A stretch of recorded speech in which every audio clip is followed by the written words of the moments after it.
Hello everyone, আমি Tuhina, blog প্যাশনের তুহিনার একটি ছোট্ট মিনি ব্লগে সকলকে জানাই অনেক অনেক স্বাগত। আজকে হচ্ছে শুক্রবার, রাতুল স্কুল আসতে গেছে, রামকৃষ্ণ বেরিয়ে গেছে। আর আজকে যেহেতু কাজটা একটুখানি হালকা আছে, তাই জন্য ভাবছি আজকে মাথায় মানে চুলে একটুখানি কিছু প্যাক লাগাবো, মানে হেনা লাগাবো। প্রায় 2-3 বছর পর আমি হেনা লাগাচ্ছি। যেহেতু আমার চুলটা স্মুথিং ছিল, স্ট্রেটনিং ছিল, তো এখন 2-3 বছর আর কোনো মানে বাইরে গিয়ে কোনো ট্রিটমেন্ট করাবো না পার্লারে। হ্যাঁ, চুলটা ইচ্ছা আছে একটুখানি কাটিং করা, যেহেতু অনেকটা বড় হয়ে গেছে। আর এত লম্বা চুল আমি চট করে রাখি না। বিয়ের আগে অনেকটা লম্বা ছিল, প্রায় কোমর অবধি ছিল, তো এখন আমার অতটা সময় হয় না যে চুলের টেক কেয়ার ভালো করে করি। তো সেই কারণেই আর চুলটা অতটা রাখবো না, একটুখানি কাটিং করব।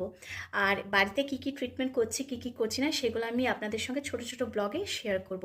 ব্লগটা দেখতে থাকুন। যদি ভালো লাগে একটা লাইক, শেয়ার, কমেন্ট কিন্তু অতি অবশ্যই করে দেবেন। আর যারা এখনও ফলো করেনি, তো প্লিজ ফেসবুকের পেজে গিয়ে একটা ফলো করে দিন, ব্লগ প্যাশনেট তুহিনা বা দত্ত ব্লগস এসে। আর এই যে এই হচ্ছে মেহেন্দিটা, এই মেহেন্দিটাকেই আমি মানে